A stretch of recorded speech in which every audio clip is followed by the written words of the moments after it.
الحمد لله وكفى وسلام على عباده الذين اصطفى اما بعد. معزز حاضرین،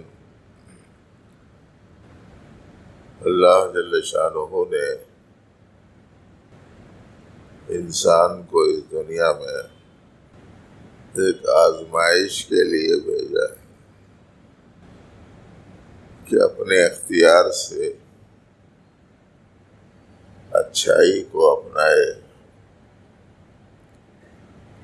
اور ہمیشہ ہمیشہ کی اللہ کی نعمتوں سے فائدہ اٹھائے اور اپنے اختیار سے برائی کو اپنائے اور اپنے پیدا کرنے والے پالنہار پروردگار کی ناقدری کر کے پھر اس کی سزا پانے کا انتظام کر لے. یہ ایک امتحان ہے جو اس دنیا میں انسان سے لیا جا رہا ہے. اب وہ قادر مطلق ہے، جسے چاہیں سزا دیں، جسے چاہیں انعام دیں، بغیر امتحان کے بھی انعام دے سکتے ہیں، بغیر امتحان کے بھی سزا دے سکتے ہیں، لیکن ان کی سنت ایسی ہے نہیں. محنت کے بعد جو چیز ملتی ہے اس کی خوشی، بغیر محنت کے جو چیز ملے اس کی خوشی میں زمین آسمان کا فرق ہوتا ہے. باپ ایک ایک پیسہ کر کے جوڑتا ہے تو پھر اسے جمع کر کر کے اس کے ذریعے سے جو گھر کا ساز و سامان، جو گھر اور ضروریات زندگی مہیا کرتا ہے، تو اس کی جو خوشی اس مکان کے بننے پر ہوتی ہے، بنے بنائے شاندار مکان کے بچے کو میراث میں ملنے پہ اتنی خوشی نہیں ہوتی. انہوں نے محنت کر کے کمائے ہی نہیں. اس کے باوجود بچہ یہی کہتا ہے کیا چھوڑ کے گئے ہمارے بابا، کچھ بھی نہیں چھوڑے. ارے اس بابا کم از کم گھر تو چھوڑ کے گئے، تم کیا کرے وہ بولو. تو جو چیز محنت سے ملتی ہے اس کی قدر ہوتی ہے، جو چیز محنت سے نہیں ملتی اس کی قدر نہیں ہوتی. اللہ نے ایک نظام اس دنیا میں یہ بنایا ہے کہ یہاں آدمی کو ایک امتحان کے لیے بھیجا گیا ہے. اس واسطے یہ بات ذہن میں رکھ لینا، کون کس کے واسطے آیا ہے سب کا ایک ہی جواب ہے، ہر ایک کا الگ الگ نہیں ہے. میرا ارادہ کیا ہے؟ مالدار بن جانا. میرا ارادہ کیا ہے؟ لیڈر بن جانا. میرا ارادہ کیا ہے؟ وہ جائیداد والا ہو جانا. اور میرا ارادہ کیا ہے؟ یہاں کی شہریت کے ساتھ دوسرے ملک کی شہریت بھی لینا. اور میرا ارادہ یہ ہے کہ ہندوستان کے ہر بڑے شہر میں میری ہوٹل ہونا. کسی کا کچھ، کسی کا کچھ، کسی کا کچھ ہے. سب کا ایک ہی جواب ہے، اور وہ ہے کہ سب کے سب یہاں امتحان دینے کے لیے آئے. کوئی صاحب ہم پڑھے لکھے ہوں، بے پڑھے ہوں، تعلیم یافتہ ہوں، غیر تعلیم یافتہ ہوں، اعلیٰ تعلیم یافتہ ہو، ادنا تعلیم یافتہ ہوں، با پیسہ ہوں، بے پیسہ ہوں، با عہدہ ہوں، بے عہدہ ہوں، سب کے لیے ایک ہی جواب ہے، اور وہ ہے یہاں امتحان کے لیے آئے. اور یہ امتحان کاہے کا ہے؟ یہ امتحان اس کا ہے کہ آپ کو جو پسند ہے آپ وہ کریں گے، یا آپ کا پیدا کرنے والے کو جو پسند ہے آپ وہ کریں گے. یہ امتحان. ایک ہی سوال، ایک ہی جواب ذہن میں رکھو. آپ کو جو پسند ہے آپ وہ کریں گے، یا آپ کا پیدا کرنے والا پالنہار پروردگار مالک مختار قوی اور طاقتور رزاق روزی دینے والا زمینوں اور آسمانوں اور کائنات کے ذرے ذرے کا مالک، اس کو جو پسند ہے آپ وہ کریں گے یا آپ کو جو پسند ہے وہ کریں گے؟ یہ ہے امتحان۔ بعض لوگ بولتے میں پڑھتا ہوں صاحب قرآن شریف، میں تو نہیں دکھا کہیں بھی ایسا بول کے بولتا، پڑھے تو دکھتا، صحیح پڑھے تو دکھتا۔ اللہ پاک نے قرآن پاک میں فرمایا خلق الموت والحیات لیبلوکم ایکم احسن عملا۔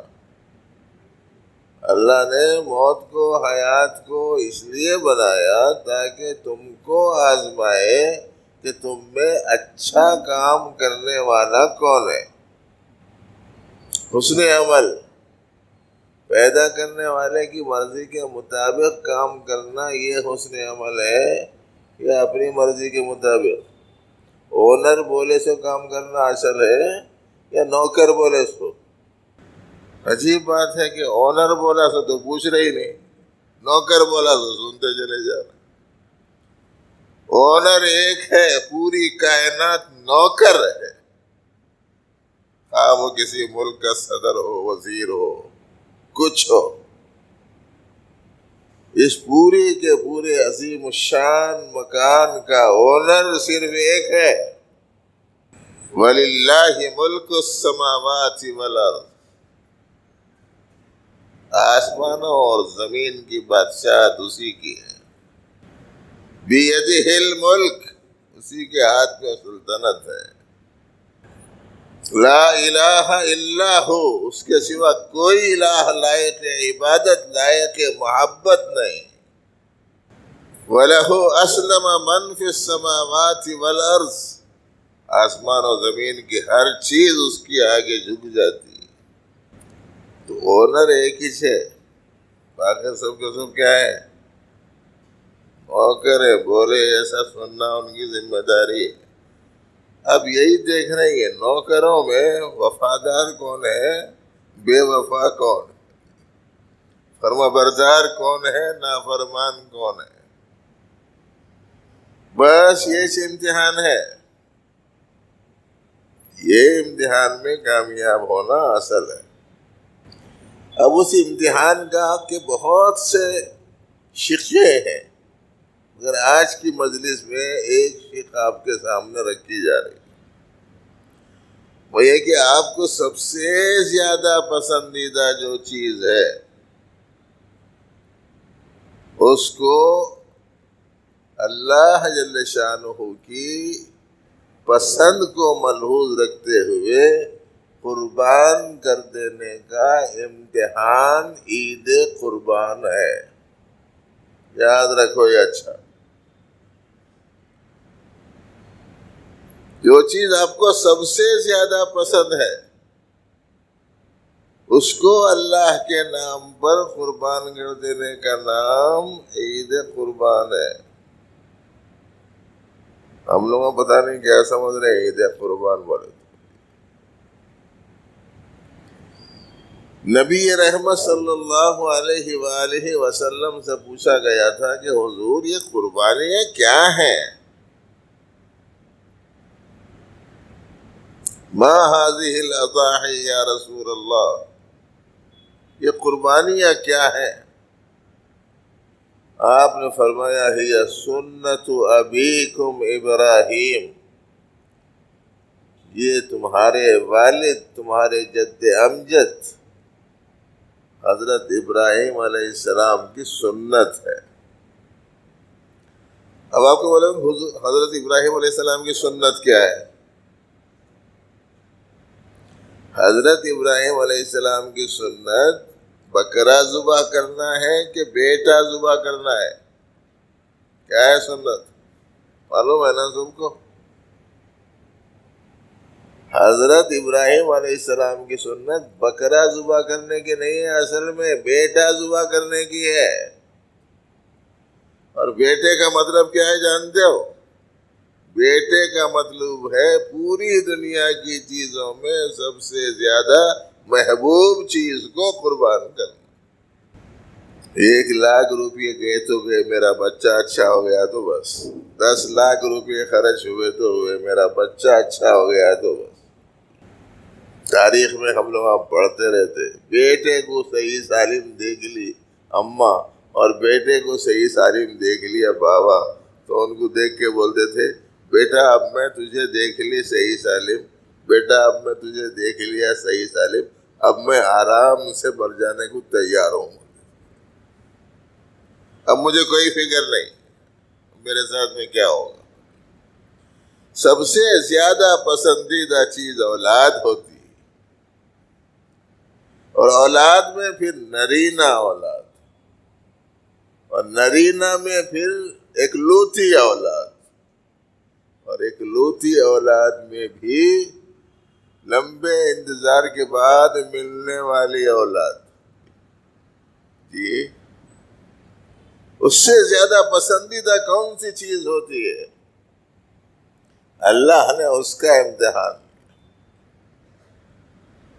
کہا کہ اللہ کے نام پہ ذبح کر دینا ہے. اچھا بیٹا بھی عجیب و غریب قسم کا بیٹا، کاش کہ اس بیٹے کے پاؤں کی گرد کا کوئی ذرہ جی ہمیں بھی حاصل ہو جاتا. وہ بیٹے نے کہا ابا جان آپ کو حکم ملا مجھے قربان کر دینے کا پروردگار کی طرف سے، بس اللہ کا حکم پورا کرنے میں ذرہ بھی ہچکچاہٹ کی ضرورت نہیں ہے، جو حکم ملا کر گزرو. جہاں تک میرا تعلق ہے آپ کے اس کام میں کوئی رکاوٹ نہیں بنوں گا، پورا ساتھ دوں گا. بیٹا کو چلو بولے تو چل رہے، پٹی باندھے رہو بولے تو باندھے رہے، لیٹ جاؤ بولے تو لیٹ جا رہے، گردن ڈال دو زمین میں بولے تو گردن ڈال دے رہے، پورا ہیلپ کر رہے. ستجدنی انشاء اللہ من الصابرین افعل ما تؤمر. ابا جان جو حکم ملا کر ڈالیے. ستجدنی انشاء اللہ من الصابرین، انشاءاللہ آپ مجھے صبر کرنے والا پائیں گے، اللہ کے حکم پر جمے رہنے والا. تو امتحان کیا تھا یہ؟ انسان کی سب سے پسندیدہ چیز کو اللہ کے نام پر قربان کر دینے کا امتحان تھا. اسی لیے بولا میں کیا ہے یہ عید قربان؟ بولے تو اپنی سب سے پسندیدہ چیز اللہ کے نام پر قربان کر دینے کا نام ہے عید قربان. اس کی خوشی ہے.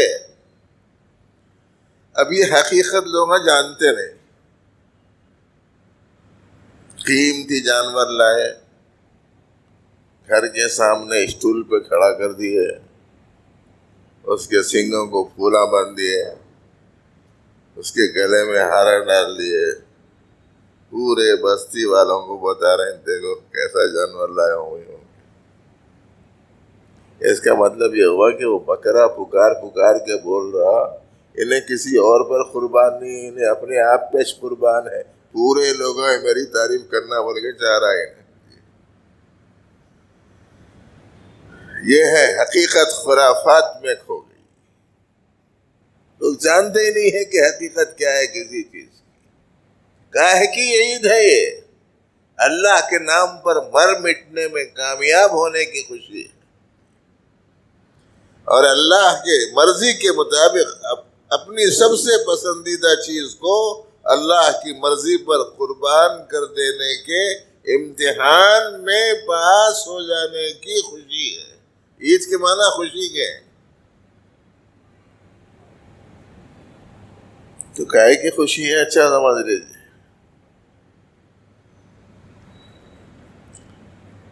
جانور لے کے آ گیا 1,00,000 کا، 9 بجے 10 بجے اس کو ذبح کر رہا،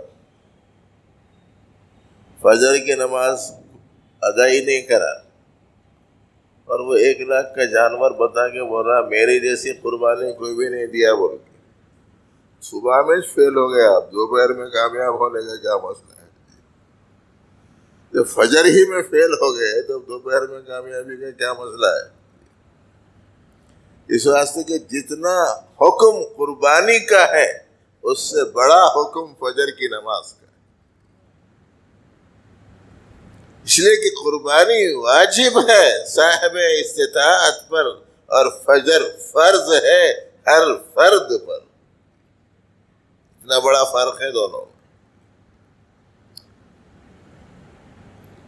اس لیے دوستو اس کا خاص طور سے خیال رکھیے. یہ سبق لے لینا ہے یہ موقع سے. اب باقی یہ کہ صاحب ذرا مہنگے ہو گئے اس سال جانور.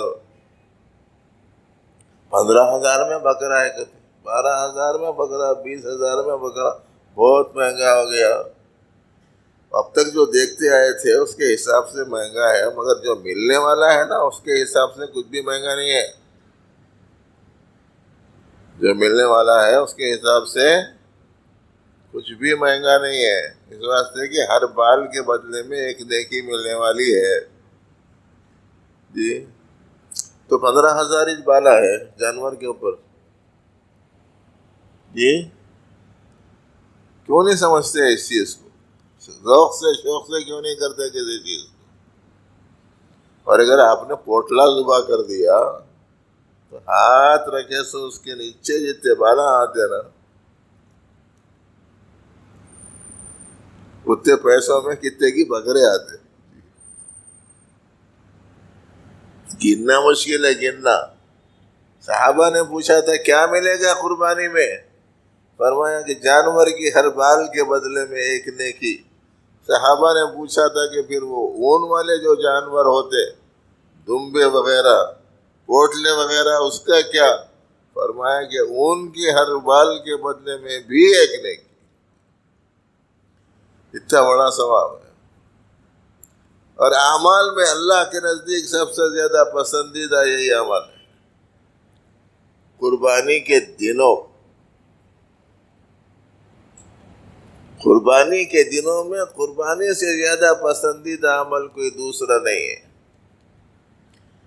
اور قربانی کے جانور کو ذبح کرنے کی صورت میں پہلا قطرہ خون زمین پر گرنے سے پہلے قربانی دینے والے کی مغفرت ہو جاتی ہے. اور پھر جتنے قطرات بہتے ہیں ہر ایک کے بدلے میں اجر ملتا چلا جاتا ہے. اتنی بڑی چیز ہے یہ. ایسے ذوق سے شوق سے کرو. اب کس کی کرنا کس کی نہیں کرنا بلکہ ذہن میں رہتا. جس کی کرنے میں کوئی مسئلہ نہیں ہے اس کی کرو. جس کے کرنے میں کوئی رکاوٹ نہیں ہے، کوئی مسئلہ نہیں ہے، کوئی پرابلم نہیں ہے، کوئی قانونی رکاوٹ نہیں ہے، اور جس کے کرنے کے نتیجے میں کسی قسم کے کسی نامناسب رد عمل کا مسئلہ نہیں ہے اس کی کرو. اللہ تعالیٰ جب آپشن رکھ دیے ہیں کہ یہ بھی کر سکتے، یہ بھی کر سکتے، یہ بھی کر سکتے، یہ بھی کر سکتے، تو وہ لو جس پر کوئی مسئلہ نہیں ہے. انشاءاللہ تعالیٰ اس سے آسانی ہوگی. سمجھ میں آ گیا مسئلہ کہ نہیں آیا؟ باقی ہر چیز کو وضاحت سے بولنے کی ضرورت نہیں ہے. جب اللہ جل شانہ نے فرمایا کہ تم کھڑے رہ کے نماز پڑھ سکتے ہیں تو کھڑے رہ کے پڑھو، بیٹھ کے پڑھ سکتے ہیں تو بیٹھ کے پڑھو، باوضو پڑھ سکتے ہیں پانی کے ساتھ تو باوضو نماز پڑھو، باوضو نہیں کر سکتے تو تیمم پڑھو. انہوں نے جب سب اجازت دے رکھی ہے مختلف اعمال میں تو اس میں بھی اجازت موجود ہے کہ یہ قربانی کرو، یہ قربانی کرو، یہ قربانی کرو، یہ قربانی کرو. یہ 4 قربانیاں ہیں. ان میں سے جون سی قربانی کرنے میں آپ کا کوئی مسئلہ نہیں ہے، کوئی حرج نہیں ہے، کوئی رکاوٹ نہیں ہے، کوئی اندیشے نہیں ہے، کچھ خطرے نہیں ہے، آپ وہ کریے. زبردستی خواہ خطرات مول لینے کے سمجھداری والے کام مت کرنا. میں کبھی کبھی ایک لفظ مثبت استعمال کرتا ہوں مگر معنی اس کے منفی ہوتے ہیں. اس کو ذہن میں رکھنا. اللہ تعالیٰ جل شانہ ہمیں روح قربانی کو سمجھنے کی توفیق اور سنت ابراہیم علیہ السلام کو سمجھنے کا پروردگار